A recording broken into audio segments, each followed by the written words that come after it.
भारत के संदर्भ में कोरोना वायरस के बारे में इस एडिटोरियल में हम बात करेंगे। अ मैटर ऑफ कंसर्न, कि भाई जो मामला है ना वो चिंता का है। अ मैटर ऑफ कंसर्न, कि भाई मामला जो है वो चिंता का है, यानी कि कोरोना वायरस की जो स्थिति है भारत में वो बहुत ज़्यादा गंभीर बन चुकी है। न्यू वेरिएंट्स, देखो वेरिएंट का मतलब होता है परिवर्तित रूप। जैसे जो कोरोना वायरस है ना उसमें क्या है कि धीरे धीरे लगातार बदलाव होते जा रहे हैं, उसके और कई रूप, नए नए रूप उसके सामने आते जा रहे हैं। तो वेरिएंट का मतलब है परिवर्तित रूप, है ना। तो new variants do not always merit changes, है ना। मेरिट का मतलब है यहाँ पे महत्वपूर्ण समझना, है ना, इंपॉर्टेंट समझना किसी चीज़ को।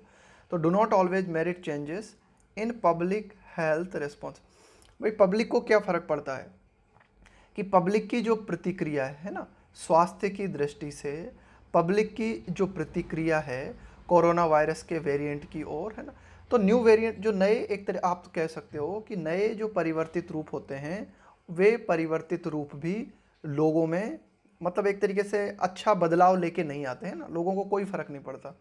New variants do not always merit changes in public health response, यानी कि लोगों का जो रेस्पॉन्स रहता है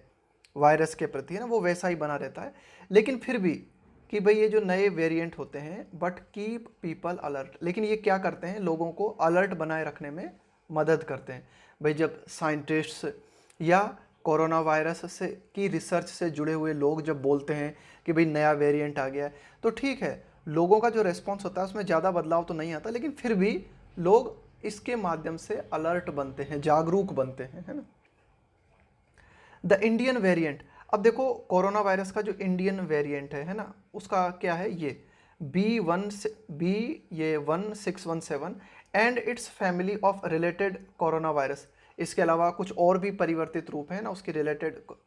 and its family of related corona viruses have been categorised, उनको बांटा गया है ना, उनको किस कैटेगरी में रखा गया है,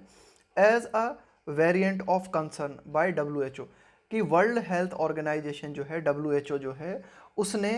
भारत में कोरोना वायरस का जो परिवर्तित रूप है B1617 और उससे जुड़े हुए अन्य, उससे जुड़ी हुई अन्य जो फैमिलीज हैं यानी कि अन्य जो परिवर्तित रूप हैं उनको वेरिएंट ऑफ कंसर्न की कैटेगरी में रखा है। देखो दो तरह की कैटेगरी हैं, एक तो है वेरिएंट ऑफ इंटरेस्ट और एक है वेरिएंट ऑफ कंसर्न।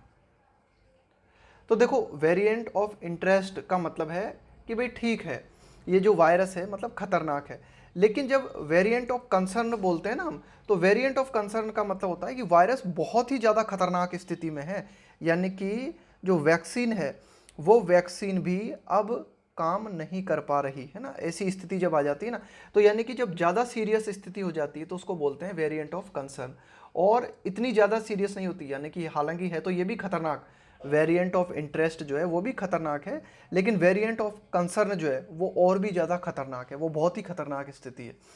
तो आप कह सकते हो कि WHO ने भारत के संदर्भ में ये जो कोरोना वायरस के वेरिएंट है इनको वेरिएंट ऑफ कंसर्न में रखा है, यानी कि बहुत ही ज़्यादा सीरियस है मामला। अ क्लासिफिकेशन, तो WHO ने भारत के वेरिएंट को VOC माना है, यह एक क्लासिफिकेशन है, एक वर्गीकरण है। विच विल नाउ प्रॉम्प्ट, प्रॉम्प्ट का मतलब होता है एनकरेज करना, प्रोत्साहित करना। तो ये जो क्लासिफिकेशन WHO ने किया है, ये क्लासिफिकेशन क्या करेगा, है ना, विच विल नाउ प्रॉम्प्ट, ये प्रोत्साहित करेगा, which will now prompt greater international scrutiny, scrutiny का मतलब होता है बारीकी से जांच करना, of those who test positive overseas, overseas का मतलब होता है विदेश में, है ना, देश के बाहर। तो अब इसके माध्यम से क्या होगा कि भाई which will prompt greater international scrutiny of those who test positive overseas, यानी कि भारत के बाहर जो भी कोरोना वायरस के पॉजिटिव केसेस आते हैं उनकी बहुत ही गंभीरतापूर्वक जांच अब की जाएगी, है ना, कि भाई हो सकता है कि ये जो भारत का परिवर्तित रूप है ना, ये B1617 VOC है ना, ये हो सकता है यहाँ भी फैल गया हो, है ना। While there are several so called variants of interest, ये देखो मैंने आपको बताया था ना, ये दो चीज़ें हैं VOC और VOI, है ना, वेरिएंट ऑफ इंटरेस्ट, कि भाई सेवरल का मतलब है कई, सो कॉल्ड तथाकथित, है ना, भाई सो कॉल्ड मतलब जिनको कहा गया है, सो कॉल्ड मतलब तथाकथित, while there are several so called variant of interest, है ना, कि भाई ये जो कोरोना वायरस के वेरिएंट ऑफ इंटरेस्ट है हालांकि वो कई सारे हैं लेकिन only 3 other than the B1617, B1617 के अलावा सिर्फ मात्र 3 हैं कोरोना वायरस के वेरिएंट रूप जिन्हें VOC के अंतर्गत रखा गया है, हैव बीन कैटेगराइज्ड, उनको बांटा गया है एज VOC, है ना, कि भाई एक तो भारत है, भारत का वेरिएंट रूप है B1617, इसे हमने जो है VOC के अंतर्गत रखा है। इसके अलावा 3 अन्य परिवर्तित रूप और हैं, उन्हें भी हमने VOC के अंतर्गत रखा है। वे कौन कौन से हैं 3 अन्य परिवर्तित रूप? यूके वेरिएंट है ना, कोरोना वायरस का एक यूके वेरिएंट है, परिवर्तित रूप है जिसे B117, south Africa variant B1351 और ब्राज़ीलियन वेरिएंट है ना P2। तो ये 3 VOC है ना, यूके, साउथ अफ्रीका और ब्राज़ील, और अब इंडिया को भी जोड़ लो तो ये VOC के अंतर्गत आते हैं। यानी कि ये VOC का मतलब है कि ये बहुत ही ज़्यादा खतरनाक स्थिति है कोरोना वायरस की। यानी कि ऐसी स्थिति में क्या होता है, जो वैक्सीन है ना, कई बार तो वो भी एक तरीके से इफेक्टिव साबित नहीं होती। आगे देखते हैं। Usually in countries that detect emergent variant, emergent देखो, इमरजेंट का मतलब है उभरता हुआ, परिवर्तित रूप, है ना, कि सामान्यतया ऐसे देश जो कि डिटेक्ट का मतलब है पता लगाना, है ना, जो कि नए उभरते हुए कोरोना वायरस के परिवर्तित रूप का पता लगाते हैं, it is the health authorities there who flag them as potential VOC। तो जिन भी देश में कोरोना वायरस के उभरते हुए परिवर्तित रूप का पता लगाया जाता है, वहाँ पर स्वास्थ्य से जुड़े हुए जो अधिकारी होते हैं वे चिन्हित करते हैं, है ना, उस परिवर्तित रूप को कि भाई ये VOC, इसके VOC होने की संभावना है। पोटेंशियल का मतलब है संभावना, संभावित होना, है ना। तो वहाँ की हेल्थ अथॉरिटीज़ जो है इस बात को चिन्हित करती है कि भाई ये जो नया वेरिएंट रूप पता चला है ये VOC हो सकता है। टू क्वालिफाई एज वन, कि कोई वेरिएंट रूप जो है वो VOC हो सकता है ना, VOC के रूप में क्वालिफाई करने के लिए द आइडेंटिफाइड वेरिएंट, जो पहचाना गया परिवर्तित रूप है, मस्ट बी लिंक्ड, वह जरूर जुड़ा हुआ होना चाहिए, टू इंक्रीज्ड ट्रांसमिशन। इंक्रीज देखो क्या है, VOC के अंतर्गत अगर हम किसी को रखना चाहते हैं तो तब रखते हैं हम जब हमें दिखाई देता है ना कि भाई संक्रमण बहुत ही ज़्यादा तेज़ी से हो रहा है, इंक्रीज्ड ट्रांसमिशन, कि भाई जब संक्रमण की रफ्तार बहुत ज़्यादा बढ़ जाती है, और be associated with more severe disease, या फिर बी एसोसिएटेड विथ कि मतलब है जुड़ा हुआ होना, है ना, associated, be associated with more severe का मतलब है और भी ज़्यादा, या फिर और भी ज़्यादा गंभीर बीमारी हमें नज़र आने लगती है। कि कोरोना वायरस का जो वेरिएंट रूप है उसके माध्यम से जो कोरोना वायरस डिसीज़ है वो और भी ज़्यादा गंभीर हमें नज़र आने लगती है, या फिर आप कह सकते हो कि संक्रमण का फैलाव है वो बहुत ज़्यादा बढ़ जाता है, या फिर found to be evading detection, evade का मतलब है बच जाना, डिटेक्शन का मतलब है पता लगाना, बाय डायग्नोस्टिक टेस्ट। देखो डायग्नोस्टिक टेस्ट वो होते हैं जो कि किसी रोग का पता लगाने के लिए किए जाते हैं ना, निदान जो परीक्षण किए जाते हैं।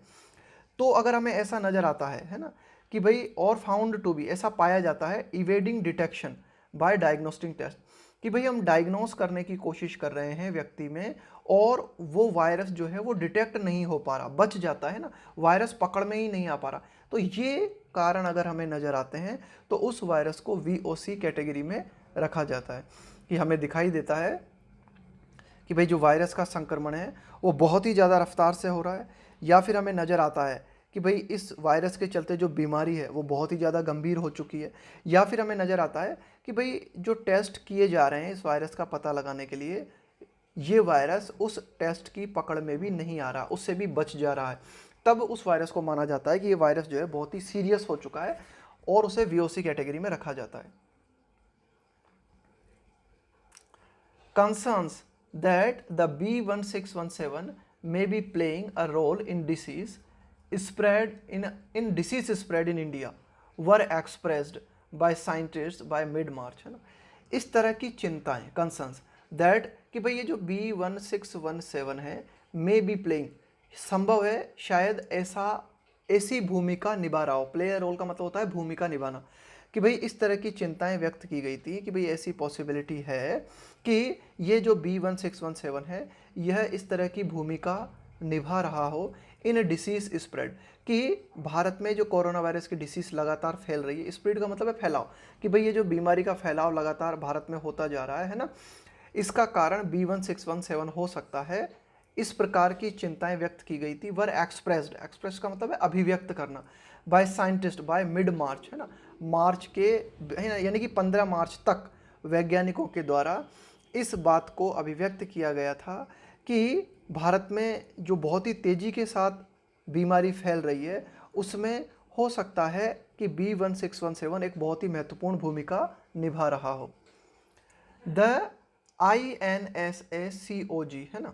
और the Indian SARS-CoV-2 genomic consortia, है ना, एक ग्रुप है ये भारत का, हैड फ्लैग्ड, फ्लैग्ड का मतलब है चिन्हित करना, तो ये जो आप कह सकते हो कि ये जो एक ग्रुप है भारत का, इसने चिन्हित किया था क्या, अ वेरिएंट विद 2 कंसर्निंग म्यूटेशंस, है ना, कुल मिला के पूर्व में इस बात को चिन्हित किया गया था, है ना, कोरोना वायरस के एक परिवर्तित रूप को बताया गया था और कहा गया था, देखो म्यूटेशन का मतलब भी यही होता है ना, म्यूटेशन का मतलब भी होता है चेंज होना, रूप का बदलना, है ना, अब फॉर्म का बदलना, है ना, विद 2 कंसर्निंग म्यूटेशंस। तो पहले इस बात को चिन्हित किया गया था SARS-CoV-2 जीनोमिक कंसोर्टिया के द्वारा कि भाई जो कोरोना वायरस का परिवर्तित रूप है ये कंसर्निंग म्यूटेशन हो सकता है ना, और उनके नाम रखे गए थे E484Q एंड L452R, यानी कि ये जो म्यूटेशंस हैं या फिर ये जो परिवर्तित रूप हैं ये VOC हो सकते हैं, that separately had been found in other variants elsewhere. देखो ये जो दोनों की दोनों हमने बात की ना, इन दोनों म्यूटेशंस की बात की, ये अलग अलग रूप से हैड बीन फाउंड पाए गए थे इन अदर वेरिएंट्स, कोरोना वायरस के जो अदर वेरिएंट्स हैं, corona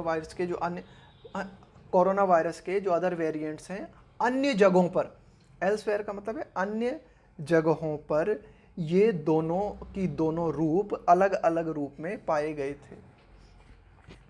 INSACOG said they now seemed to appear together on a variant that was linked to a large fraction of cases in Maharashtra। तो देखो INSACOG ने ये बात कही थी कि भाई जो महाराष्ट्र में ज़्यादातर केस सामने आ रहे हैं ना, उनका कारण ये हो सकता है,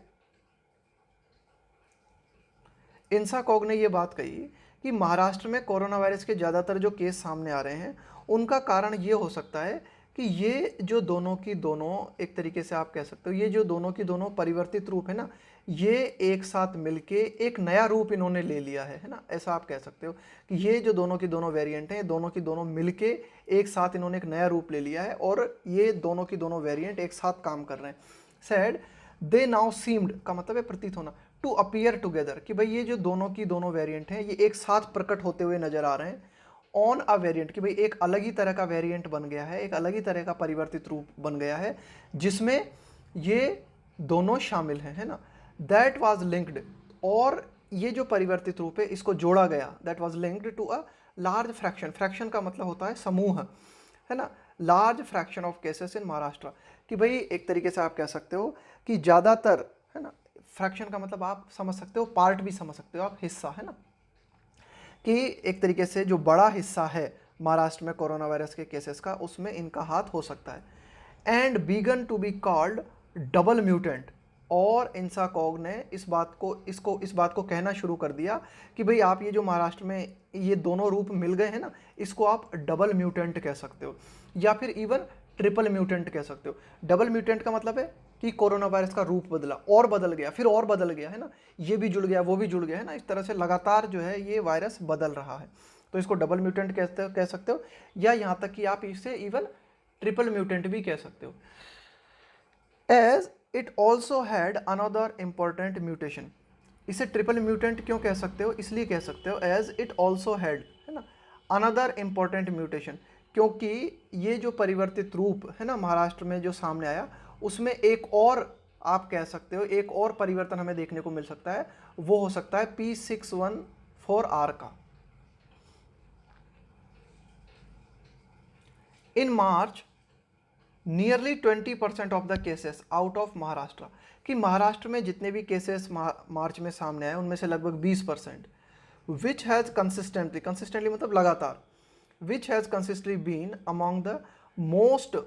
अफ्लिक्टेड स्टेट्स, महाराष्ट्र के लिए कहा गया है कि महाराष्ट्र एक ऐसा राज्य है जो कि लगातार ऐसे राज्यों में बना हुआ है जो कि सर्वाधिक प्रभावित है। अफ्लिक्ट का मतलब है एक तरीके से पीड़ा झेलना, है ना, अफ्लिक्टेड स्टेट्स, है ना, कि भाई महाराष्ट्र जो है कोरोना वायरस की पीड़ा झेलने वाले राज्यों में आता है ना, उन राज्यों में से एक बना हुआ है लगातार। तो महाराष्ट्र में जो भी केसेस सामने आए उनमें से 20% जो केस थे were being linked to the variant, है ना, उनको जो है किससे जोड़ा गया, उनको वेरिएंट से जोड़ा गया, कि महाराष्ट्र में जो ज़्यादातर जो 20% केस जो सामने आए हैं ना, ये कोरोना वायरस के परिवर्तित रूप के कारण हो सकते हैं। हावेवर, हालांकि it was in early April, हालांकि it was in early April, कि भाई अप्रैल की शुरुआत में, दैट दिस वेरिएंट, कि कोरोना वायरस का ये जो परिवर्तित रूप है, became formally classified as a lineage, lineage का मतलब होता है वंश, बोलते हैं ना कि भाई ये तो हमारे वंश में है, हमारी पीढ़ी में है। और फाइनली क्या किया गया कि अप्रैल के दौरान, है ना, इस कोरोना वायरस के महाराष्ट्र में कोरोना वायरस के इस परिवर्तित रूप को औपचारिक रूप से वर्गीकृत किया गया, है ना, इस वंश में रखा गया और उसको नाम दिया गया B1617। It was only after the UK's labelling it as a VOC, कि यह जब यूके ने लेबल का मतलब है किसी की पहचान को प्रमाणित कर देना, ये तब इसके बाद में ही हो पाया कि भाई जब यूके ने भारत का ये जो वेरिएंट है इसको VOC कैटेगरी के अंतर्गत रखा, इसके बाद में that it was called so by health authorities in India, और उसके बाद में ही भारत के स्वास्थ्य विभाग से जुड़े हुए जो अधिकारी हैं उन्होंने भी इसे VOC कैटेगरी में रखा। तो देखो एडिटोरियल यही कहना चाह रहा है कि it was only after the UK's labelling, कि जब ब्रिटेन ने इस वेरिएंट रूप को VOC कह दिया उसके बाद में ही इट वाज कॉल्ड, उसके बाद में ही भारत की जो हेल्थ अथॉरिटीज़ हैं उन्होंने भी इसे VOC कहा। इट वाज कॉल्ड, उसे कहा गया। इनफैक्ट वास्तव में अगर हम बात करें, unlike the United states CDC, ये एक तरीके से आप कह सकते हो कि अमेरिका का स्वास्थ्य विभाग, है ना, और पब्लिक हेल्थ इंग्लैंड, ये जो पब्लिक हेल्थ इंग्लैंड है ना, ये भी क्या है, ये इंग्लैंड का स्वास्थ्य विभाग है ना। तो भारत में ऐसा नहीं है। अनलाइक का मतलब है के समान न होना, कि भाई जैसा अमेरिका का स्वास्थ्य विभाग है और इंग्लैंड का स्वास्थ्य विभाग है उसके समान हमें भारत में देखने को नहीं मिलता। India still doesn't have a classification criteria, Bharat के पास अब भी वर्गीकरण करने का कोई मापदंड नहीं है। India still doesn't have a classification criteria for labelling, label का मतलब है किसी के ऊपर पहचान का ठप्पा लगा देना, for labelling viruses as variant, कि भारत के पास कोई मापदंड नहीं है ये वर्गीकृत करने का कि वायरस को वेरिएंट कहा जा सके, है ना, इसको मतलब वायरस के ऊपर एक लेबल लगाया जा सके और उसे वेरिएंट कहा जा सके, है ना, इसका क्लासिफिकेशन करने का भारत के पास अब भी कोई मापदंड उपलब्ध नहीं है कि भाई जो वायरस है ना, एज वेरिएंट ऑफ इंटरेस्ट और कंसर्न, कि ये जो वायरस है ये वेरिएंट ऑफ इंटरेस्ट है या फिर वेरिएंट ऑफ कंसर्न है ना, इन दो कैटेगरीज में से किस कैटेगरी में आता है। मैंने आपको पहले भी बताया था कि वेरिएंट ऑफ इंटरेस्ट और वेरिएंट ऑफ इंटरेस्ट, है ना, इसका मतलब है कि वायरस जो है मतलब खतरनाक तो है लेकिन संदेहास्पद स्थिति में है ना। और जब हम बोलते हैं ना वेरिएंट ऑफ कंसर्न में तब रखते हैं हम वायरस को जब स्थिति बहुत ही ज़्यादा खतरनाक हो जाती है ना, बहुत ही ज़्यादा खतरनाक जब स्थिति हो जाती है ना, तब वायरस को वेरिएंट ऑफ कंसर्न में रखा जाता है। तो भारत के पास अब भी इस बात के कोई क्राइटेरिया उपलब्ध नहीं है, कोई किसी तरह के मापदंड उपलब्ध नहीं है कि भारत किसी वायरस पे ये लेबल लगा सके कि ये वेरिएंट ऑफ इंटरेस्ट है या फिर variant of concern. Classifying variants, कि कोरोना वेरिएंट का मतलब है परिवर्तित रूप, है ना, कि जो विभिन्न तरह के वेरिएंट्स हैं उनका वर्गीकरण करना is not just a matter of mayor academic interest, यह सिर्फ शैक्षणिक जगत से जुड़ा हुआ मामला नहीं है। Classifying variant is not just a matter of mayor का मतलब है मात्र, अकेडमिक इंटरेस्ट, कि भाई जो कोरोना वायरस से संबंधित स्टडी कर रहे हैं सिर्फ उनसे जुड़ी हुई बात नहीं है ये, है ना, क्लासिफाइंग वेरिएंट्स, कि परिवर्तित रूप का वर्गीकरण किया जाना मात्र शैक्षणिक जगत से जुड़ा हुआ मामला नहीं है। बेस्ड ऑन द प्रीवेलेंस, प्रीवेलेंस का मतलब है व्याप्त होना, मौजूद होना। सम वेरिएंट्स में go on to become the dominant strain in a region और मल्टीपल ज्योग्राफीज, है ना। बेस्ड ऑन द प्रीवेलेंस, है ना, कि भाई एक तरीके से मौजूद होना, है ना, बने रहना, व्याप्त होना। सम वेरिएंट्स, कि भाई कुछ जो परिवर्तित रूप हैं, में गो ऑन, है ना, में का मतलब है चांस बनते हैं, गो ऑन का मतलब है जारी रहना, टू बिकम, कि भाई कोरोना वायरस के जो परिवर्तित रूप, देखो क्या है कि जैसे कोरोना वायरस है, उसका कोई परिवर्तित रूप है, वो किसी पर्टिकुलर क्षेत्र में मौजूद है, धीरे धीरे वो क्या हो सकता है, डोमिनेंट बन सकता है। डोमिनेंट का मतलब है प्रभावी। स्ट्रेन, देखो स्ट्रेन का मतलब क्या होता है, जब कोई वेरिएंट होता है ना, जब कोई वेरिएंट होता है कोरोना वायरस का, उसके जो फिजिकल कैरेक्टरिस्टिक हैं वे बिल्कुल स्पष्ट हो जाते हैं, तो उसको हम क्या बोलते हैं, उसको हम बोलते हैं स्ट्रेन। कोई भी कोरोना वायरस का वेरिएंट है, उसके फिजिकल कैरेक्टरिस्टिक जब बिल्कुल स्पष्ट दिखाई देने लगते हैं तो उसको हम कहते हैं स्ट्रेन। तो एडिटोरियल बताता है हमें कि अगर कोरोना वायरस का कोई वेरिएंट किसी पर्टिकुलर क्षेत्र में लंबे समय से बना हुआ है तो वह धीरे धीरे डोमिनेंट स्ट्रेन बन जाता है इन अ रीजन और मल्टीपल ज्योग्राफीज। मल्टीपल ज्योग्राफीज का मतलब है विविध भौतिक क्षेत्र, है ना, कि भाई किसी पर्टिकुलर क्षेत्र में या विविध, एक तरीके से आप कह सकते हो भौतिक क्षेत्रों में धीरे धीरे अगर कोई वेरिएंट मौजूद रहता है तो वह एक डोमिनेंट स्ट्रेन बन जाता है, यानी कि उस वेरिएंट के बिल्कुल स्पष्ट रूप से आप कह सकते हो कि कैरेक्टरिस्टिक या गुण दिखाई देने लगते हैं। It then becomes the responsibility of vaccine companies, और जब कोई वेरिएंट जो है वो डोमिनेंट स्ट्रेन बन जाता है, it then becomes the responsibility of vaccine companies, तब वैक्सीन से जुड़ी हुई जो भी कंपनीज हैं उनकी ये जिम्मेदारी बन जाती है टू चेक, कि वे इस बात को चेक करें वेदर, कि क्या their vaccines continue to be effective, कि क्या उनकी जो वैक्सीन है वह अभी भी प्रभावी है या नहीं है। देखो क्या है कि कोरोना वायरस का रूप जैसे जैसे बदलता है, कि भाई कोरोना वायरस था, है ना, उसमें बदलाव हुआ, वो वेरिएंट बन गया, है ना, उसमें म्यूटेशंस आए, है ना, कुछ चेंजेस आए, कुछ परिवर्तन आए, और वह एक वेरिएंट बन गया, परिवर्तित रूप बन गया। इसके बाद में वेरिएंट जो है वो धीरे धीरे वेरिएंट ऑफ इंटरेस्ट या वेरिएंट ऑफ कंसर्न बन जाता है। तो क्या होता है कि जो जो इसके रूप बदलते जाते हैं ना, अब भाई आपने वैक्सीन जब बनाई थी तो वैक्सीन आपने ओरिजिनल वायरस के लिए बनाई थी, लेकिन अब वायरस में काफ़ी सारे चेंजेस आ चुके हैं। तो वायरस में जो काफ़ी सारे चेंजेस आ चुके हैं, क्या उनके ऊपर भी वैक्सीन प्रभावी सिद्ध हो रही है या नहीं हो रही है, ये चेक करना रिस्पॉन्सिबिलिटी बनती है वैक्सीन कंपनीज की। Such studies have already begun in India, इस तरह के जो अध्ययन हैं उनकी शुरुआत भारत में हो चुकी है ना, कि भाई इस तरह के अध्ययन की शुरुआत भारत में हो चुकी है कि भाई जो हमारी वैक्सीन है वह कोरोना वायरस के परिवर्तित रूप पे भी इफ़ेक्टिव साबित हो रही है या नहीं साबित हो रही है। बट लेकिन वाइल लेबोरेटरी स्टडीज़ शो, कि भाई लेबोरेटरी में प्रयोगशाला के जो अध्ययन किए गए हैं वे ये दर्शाते हैं that vaccines continue to be effective, है ना, कि भाई प्रयोगशाला में जो अध्ययन किए गए हैं उन अध्ययनों में तो यही बात सामने आई है कि कोरोना वायरस की जो वैक्सीन है वह अभी भी लगातार प्रभावी बनी हुई है। लेकिन some of the emerging variants, emerging का मतलब है उभरते हुए, लगातार सामने आते हुए, लेकिन some of the emerging variants do seem to be better at evading antibodies. Evade का मतलब है बच जाना, है ना। एंटीबॉडी का मतलब क्या होता है, एंटीबॉडी का मतलब होता है कि भाई ये जो आपके शरीर में निर्मित होती है ना एंटीबॉडी, एंटीबॉडी का काम होता है बाहर से जो वायरस आते हैं उन वायरस से लड़ना।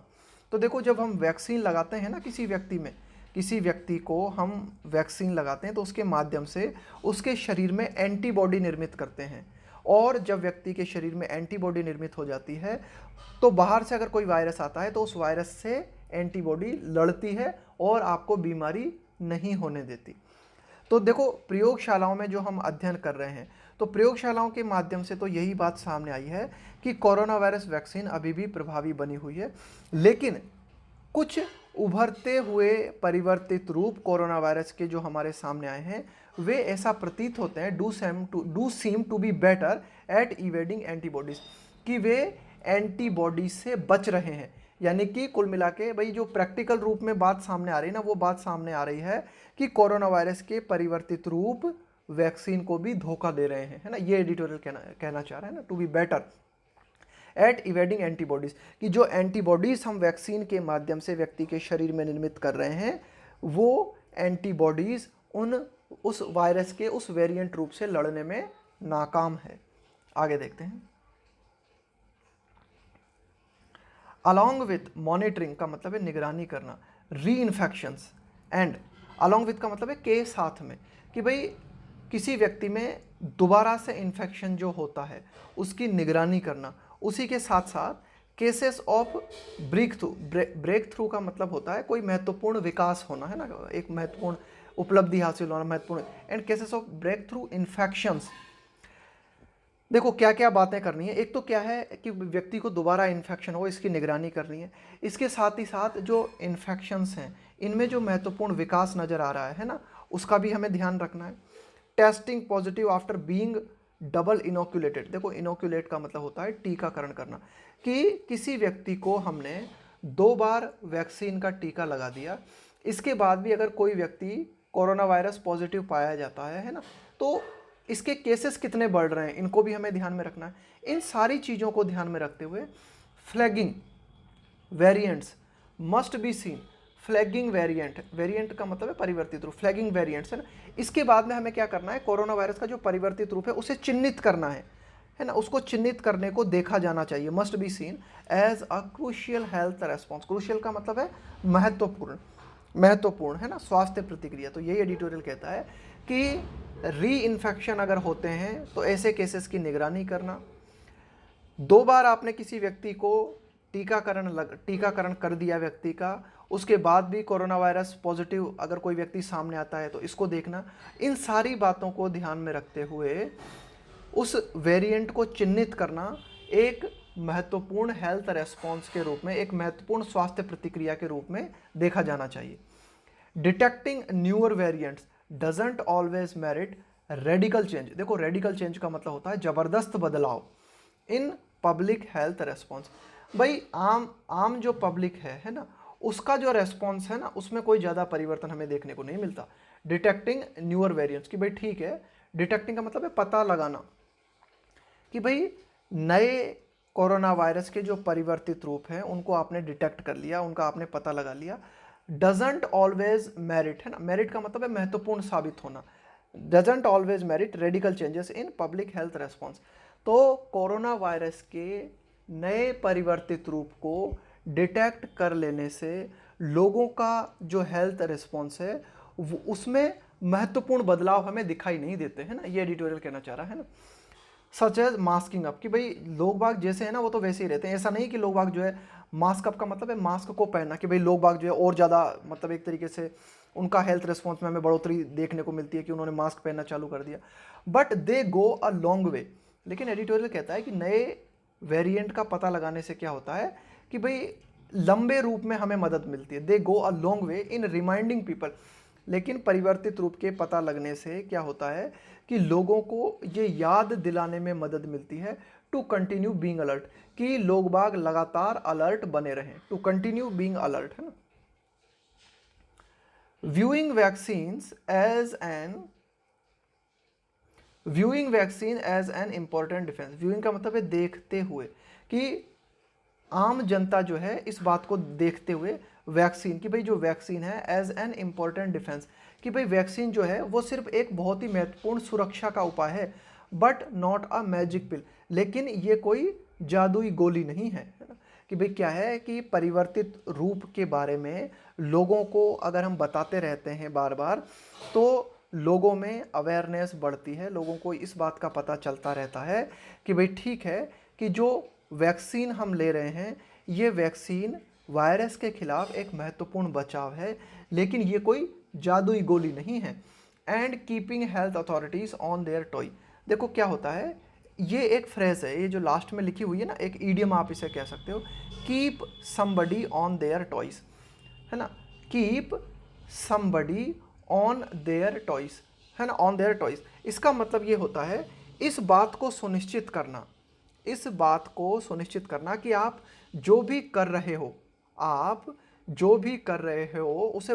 उसके ऊपर ध्यान दो और भविष्य में जो कुछ हो सकता है उसके लिए अलर्ट बने रहो। तो ये एडिटोरियल कह रहा है कि कोरोना वायरस का ये जो वेरिएंट रूप है इसके बारे में लगातार स्टडी करते रहना और लोगों को बताते रहने से क्या होता है कि भाई लोगों को ये पता चलता रहता है कि लोग बाग इस बात को समझें कि ये जो वैक्सीन है यह एक महत्वपूर्ण बचाव है, कोई जादुई गोली नहीं है। इसके अलावा वैक्सीन के ये जो वेरिएंट रूप के ऊपर स्टडी चलती रहती है, उससे जो हमारे स्वास्थ्य अधिकारी हैं वो बिल्कुल अलर्ट बने रहते हैं, वो बिल्कुल ध्यानपूर्वक काम करते रहते हैं और भविष्य में जो कुछ हो सकता है ना, उसके लिए भी प्लानिंग बनाते हैं कि भाई भविष्य में जो कुछ भी हो सकता है उसके लिए भी बिल्कुल अलर्ट बने रहते हैं हमारे हेल्थ अथॉरिटीज़।